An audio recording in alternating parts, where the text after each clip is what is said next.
Number of digital nomads in the world today is growing, with some overlap with groups such as remote workers, long-term travelers, and expatriate online workers. Freedom Summit Global is geared towards enabling people to become digital entrepreneurs, advocating freedom and independence as a result.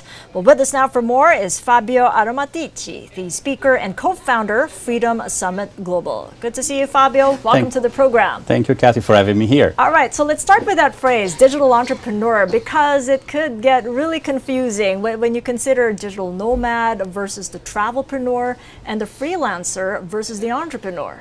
This is an industry where everything becomes very obsolete in a very short time. So we have many, many labels. And you can find cyberpreneurs, where they emphasize mostly their activities on internet. They have travelpreneurs, where they emphasize their ability to be everywhere in the world to work. And then you have the original group, the digital nomads.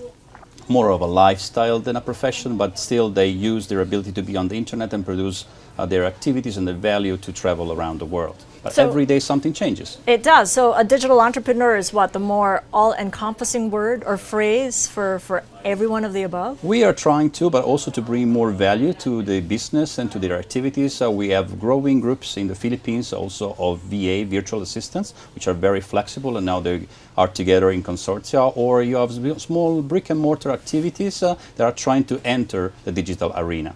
Talk to us about those virtual assistants, because that's something new. I mean, how does that disrupt the workflow or even innovate the whole workflow, encouraging everybody to just do their own thing in their own time?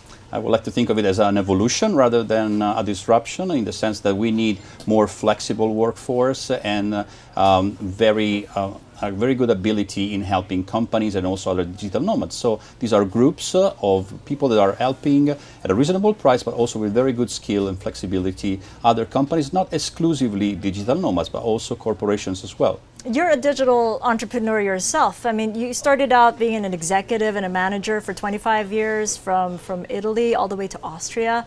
And then you come here to the Philippines and try to build this ecosystem for digital entrepreneurship.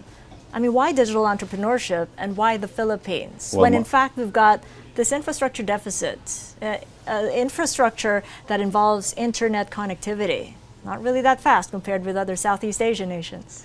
Well, my last activity in Milano was in fashion, and in fashion there's a very strong impact of social media and digital activities. So I learned before leaving my job and following my diplomat wife around the world. So I created my first company, digital company in Austria, Secret Vienna. It was a tourist company, and then moving here 2.5 years ago, I started creating different companies and also different groups of people in the field of storytelling, in the field of tourism, and recently in the field of public speaking. And finally, the experience with Freedom Summit Global. How do you do that with internet becoming a problem here? It's the connectivity is slow, if not nil. I mean, we're still trying to get there with the third telco player, so there's a lot of work around to get to your goal here in the Philippines. Well, you can always look at things from the positive side, so there's room to grow. And there is definitely room for the future in the Philippines to grow even better in the infrastructures, bringing new players into, and then therefore better services. But I think in general what we need the most are people which are predisposed to be online, to be connected. And Filipinos have proved time and time again that they're very open to it. For time, connected time, but also for their approach to the business at digital level. What are the numbers like when it comes to connected time and their approach to a digital level, coming from the traditional sense of running an SME? What are you seeing?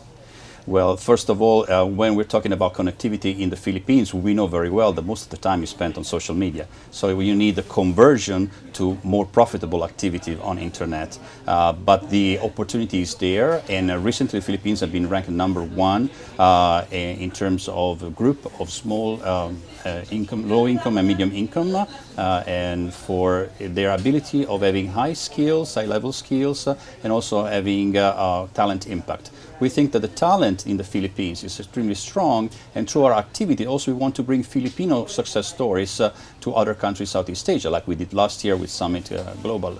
So what sort of percentage have gone into digital commerce, and if that indeed is the main goal of this digital connectivity and digital entrepreneurship in the Philippines? So far, it's still the vast majority, but there's a growing number also of people trying to turn their own regular businesses into the digital business. Have you got the numbers compared with the ASEAN?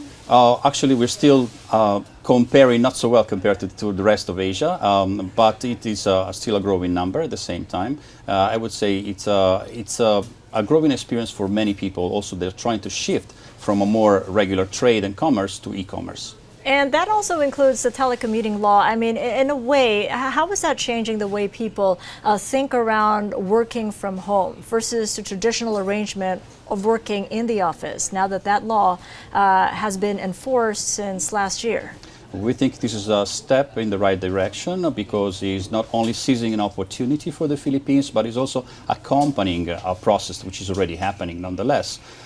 It will have a very good impact on the traffic congestion, not only in Manila, but also in other areas, urban areas in the Philippines, and also be able the different companies and employees to find a better situation in this expanding new way of working away from the office. Of course, it will take time. Of course, many of the plans, which are not mandatory by law, but they are an agreement between the employees and employers, will find a better way to find a smooth transition to a new way of working.